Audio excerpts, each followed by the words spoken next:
ओम नमो भगवते वासुदेवाय नमः।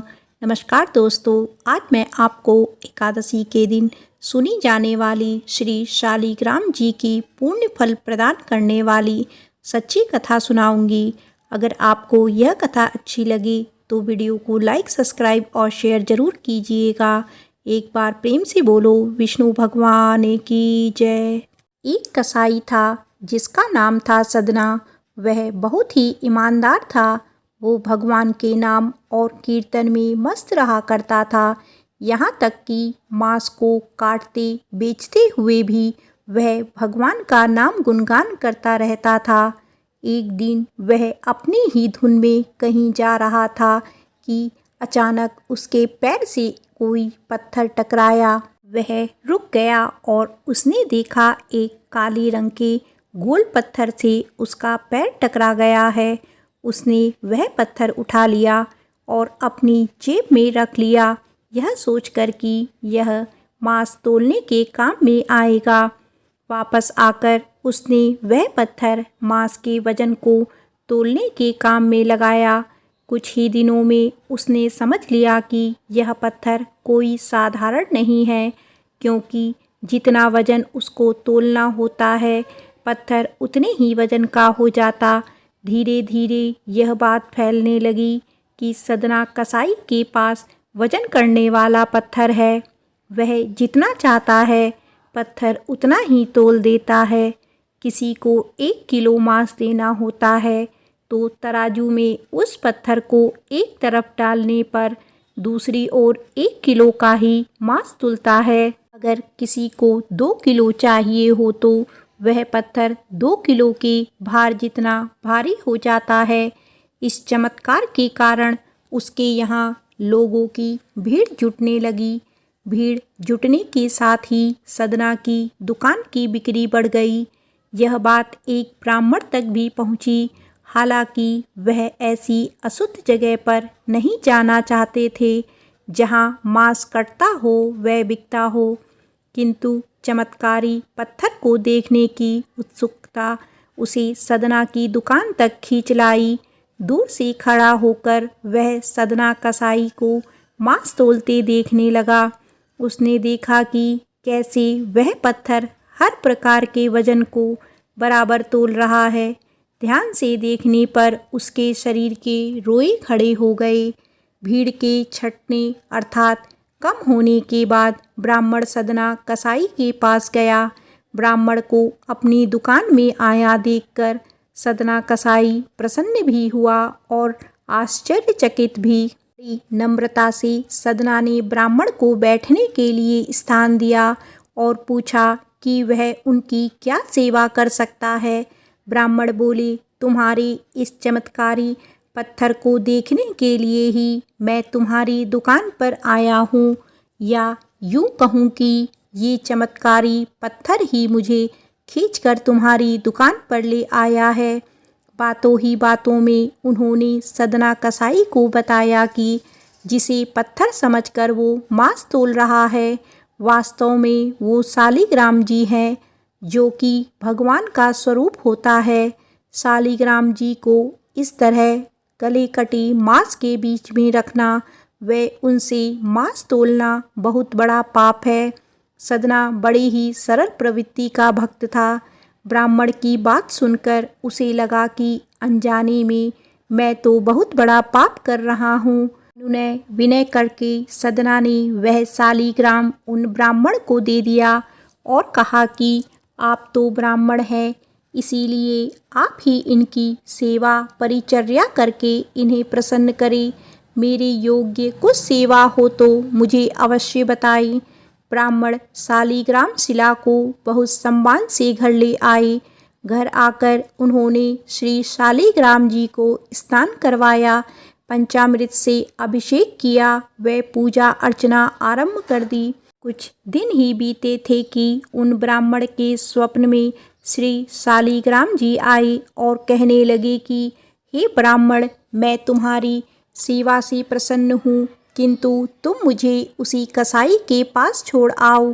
स्वप्न में ही ब्राह्मण ने कारण पूछा तो उत्तर मिला कि तुम मेरी अर्चना पूजा करते हो मुझे अच्छा लगता है, परंतु जो भक्त मेरे नाम का गुणगान कीर्तन करते रहते हैं उनको मैं अपने आप को भी बेच देता हूँ। सदना तुम्हारी तरह मेरी सेवा नहीं करता, परंतु वह हर समय मेरा नाम गुणगान करता रहता है, जो कि मुझे बहुत अच्छा लगता है। इसीलिए तो मैं उसके पास गया था। ब्राह्मण अगले दिन ही सदना कसाई के पास गया और उनको प्रणाम करके सारी बात बताई। तत्पश्चात श्री शालिग्राम जी को उन्हें सौंप दिया। ब्राह्मण की बात सुनकर सदना के आंखों में आंसू आ गए। मन ही मन उन्होंने मांस बेचने और खरीदने के कार्य को तिलांजलि देने की सोची और निश्चय किया कि यदि मेरे ठाकुर को कीर्तन पसंद है तो मैं अधिक से अधिक समय नाम कीर्तन ही करूँगा। एक बार प्रेम से बोलो श्री शालिग्राम भगवान की जय। आइए अब सुनते हैं एकादशी के दिन सुनी जाने वाली भगवान श्री हरि की सच्ची कथा, जिसे सुनने मात्र से दुख दरिद्रता समाप्त हो जाती है। कन्नौज में एक ब्राह्मण रहता था, उसका नाम अजामिल था। यह अजामिल बड़ा शास्त्रज्ञ और शील सदाचार और सद्गुणों का तो यह खजाना ही था। ब्रह्मचारी, विनयी, जितेंद्रिय, सत्यनिष्ठ, मंत्रवेता और पवित्र भी था। इसने गुरु, संत, महात्माओं सबकी सेवा की थी। एक बार अपने पिता के आदेशानुसार वन में गया और वहाँ से फल फूल समिधा तथा कुछ लेकर घर के लिए लौटा। लौटते समय इसने देखा कि एक व्यक्ति मदिरा पीकर किसी वेश्या के साथ विहार कर रहा है। वेश्या भी शराब पीकर मतवाली हो रही है। अजामिल ने पाप किया नहीं, केवल आंखों से देखा और काम के वश में हो गया। अजामिल ने अपने मन को रोकने की बहुत कोशिश की, लेकिन नाकाम रहा। अब यह मन ही मन उसी वेश्या का चिंतन करने लगा और अपने धर्म से विमुख हो गया। अजामिल सुंदर सुंदर वस्त्र, आभूषण आदि वस्तुएं जिनसे वह प्रसन्न होती थी ले आता था। यहाँ तक कि इसने अपने पिता की सारी संपत्ति देकर भी उसे उल्टा को रिझाया। यह ब्राह्मण उसी प्रकार की चेष्टा करता रहा जिससे वह वेश्या प्रसन्न हो। इस वेश्या के चक्कर में इतने अपने कुलीन नवयुवती और विवाहिता पत्नी तक का परित्याग कर दिया और उस वेश्या के साथ रहने लगा। इसने बहुत दिनों तक वेश्या के मल समान अपवित्र अन्न से अपना जीवन व्यतीत किया और अपना सारा जीवन ही पापमय कर लिया। यह कुबुद्धि न्याय से, अन्याय से, जैसे भी जहाँ कहीं भी धन मिलता वहीं से उठा लाता और उस वेश्या के बड़े कुटुंब का पालन करने में ही व्यस्त रहता था। चोरी से, जुए से और धोखाधड़ी से अपने परिवार का पेट पालता था। एक बार कुछ संत इसके गांव में आए। गांव के बाहर संतों ने कुछ लोगों से पूछा कि भैया किसी ब्राह्मण का घर बताइए, हमें वहां पर रात गुजारनी है। इन लोगों ने संतों के साथ मजाक किया और कहा, संतों हमारे गांव में तो एक ही श्रेष्ठ ब्राह्मण है जिसका नाम है अजामिल, और इतना बड़ा भगवान का भक्त है कि गांव के अंदर नहीं रहता, गांव के बाहर ही रहता है। अब संत जन अजामिल के घर पहुँचे और दरवाज़ा खटखटाया। भक्त अजामिल दरवाज़ा खोलो। जैसे ही अजामिल ने आज दरवाज़ा खोला तो संतों के दर्शन करते ही मानो आज अपने पुराने अच्छे कर्म उसे याद आ गई। संतों ने कहा कि भैया रात बहुत हो गई है, आप हमारे लिए भोजन और सोने का प्रबंध कीजिए।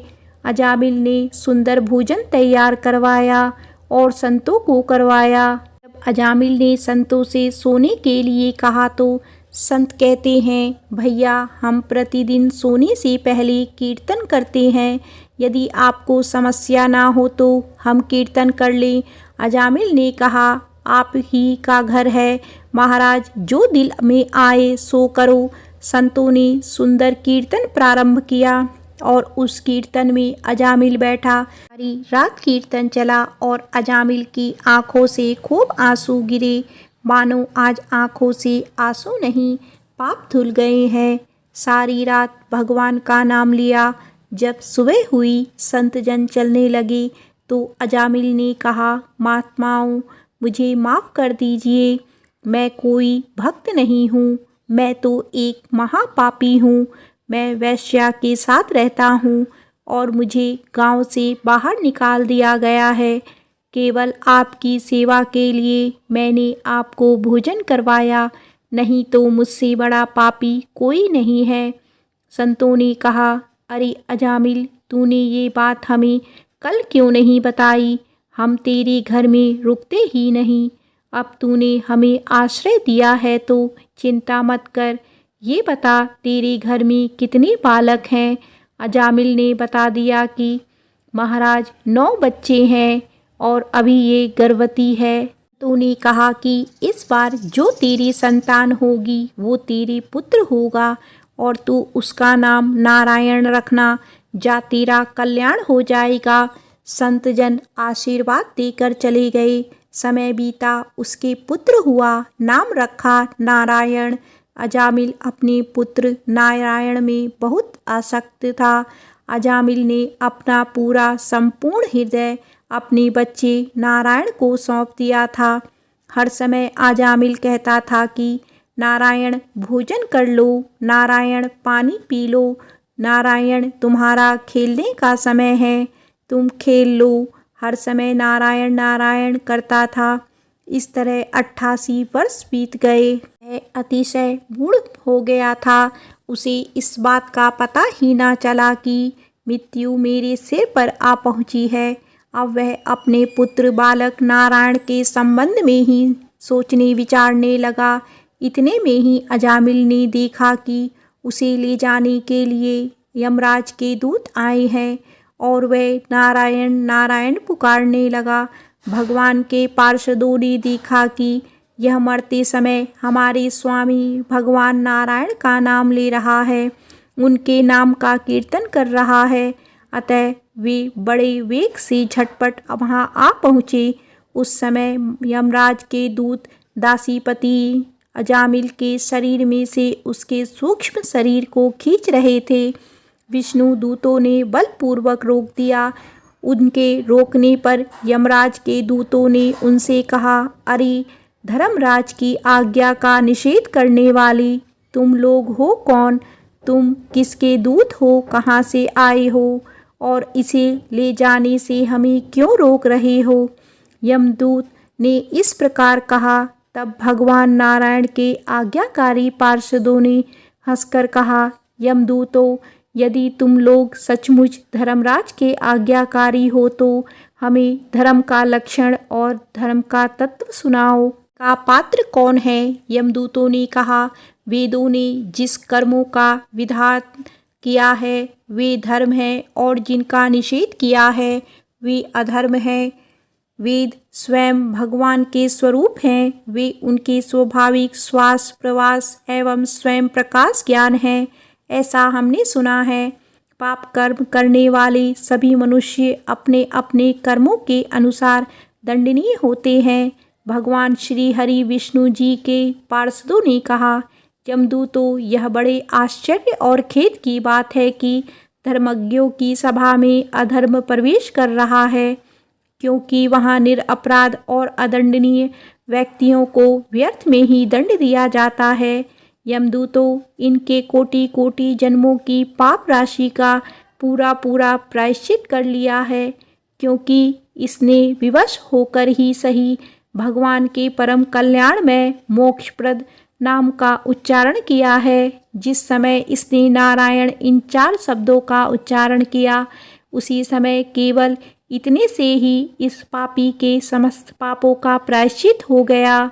चोर, शराबी, मित्रद्रोही, ब्रह्मघाती, गुरुपत्नीगामी, ऐसे लोगों का सत्संगी, स्त्री, राजा, पिता और गाय को मारने वाला, चाहे जैसा और चाहे जितना बड़ा पापी हो, सभी के लिए यही इतना ही सबसे बड़ा प्रायश्चित है कि भगवान के नामों का जाप किया जाए, क्योंकि भगवान नामों के उच्चारण से मनुष्य की बुद्धि भगवान के गुण लीला और स्वरूप में रम जाती है और स्वयं भगवान की उसके प्रति आत्मीय बुद्धि हो जाती है। तुम लोग अजामिल को मत ले जाओ, इतने सारे पापों का प्रायश्चित कर लिया है, क्योंकि इसने मरते समय भगवान के नाम का उच्चारण किया है।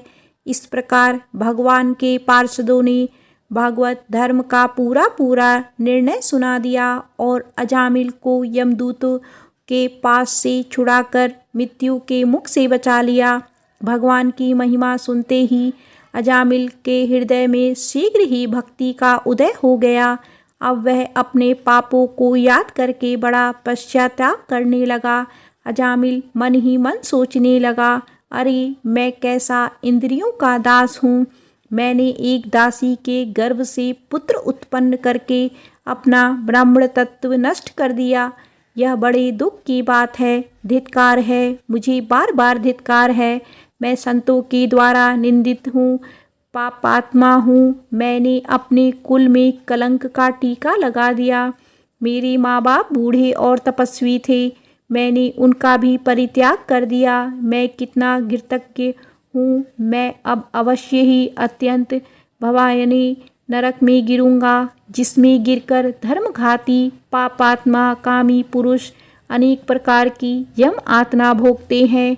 कहाँ तो मैं महाकपटी, पापी, निर्लज और ब्रह्म तेज को नष्ट करने वाला, तथा कहाँ भगवान का वह परम मंगलमय नारायण नाम। अब मैं अपने मन, इंद्रियां और प्राणों को वश में करके ऐसा प्रयत्न करूंगा कि फिर अपने को घोर अंधकार में नरक में ना डालूं। मैंने यमदूतों से डर के अपने पुत्र नारायण को पुकारा और भगवान के पार्षद प्रकट हो गए। यदि मैं वास्तव में नारायण को पुकारता तो क्या आज श्री नारायण मेरे सामने प्रकट नहीं हो जाते। अब अजामिल के चित्त से संसार के प्रति तीव्र वैराग्य हो गया है। वे सबसे संबंध और मोह को छोड़कर हरिद्वार चले गए। उस देव स्थान में जाकर वे भगवान के मंदिर में आसन पर बैठ गए और उन्होंने योग मार्ग का आश्रय लेकर अपनी सारी इंद्रियों को अन्य विषयों से हटाकर मन भगवान श्री हरि विष्णु में लीन कर लिया और मन को बुद्धि में मिला दिया। इसके बाद आत्मचिंतन के द्वारा उन्होंने बुद्धि को विषयों से पृथक कर लिया तथा भगवान के धाम अनुभव स्वरूप पर ब्रह्म को में जोड़ दिया। इस प्रकार जब अजामिल की बुद्धि त्रिगुणमयी प्रकृति से ऊपर उठकर भगवान के स्वरूप में स्थित हो गई, तब उन्होंने देखा कि उनके सामने वे ही चारों पार्षद जिन्हें उन्होंने पहले देखा था खड़े हैं। अजामिल ने सिर झुकाकर उन्हें नमस्कार किया। उनका दर्शन पाने के बाद उन्होंने उस तीर्थ स्थान में गंगा के तट पर अपना शरीर त्याग दिया और तत्काल भगवान के पार्षदों का स्वरूप प्राप्त कर लिया। अजामिल भगवान के पार्षदों के साथ स्वर्णमय विमान पर आरूढ़ होकर आकाश मार्ग से भगवान लक्ष्मीपति के निवास स्थान वैकुंठ को चले गए। प्रेम से बोलो श्री हरि विष्णु भगवान की जय।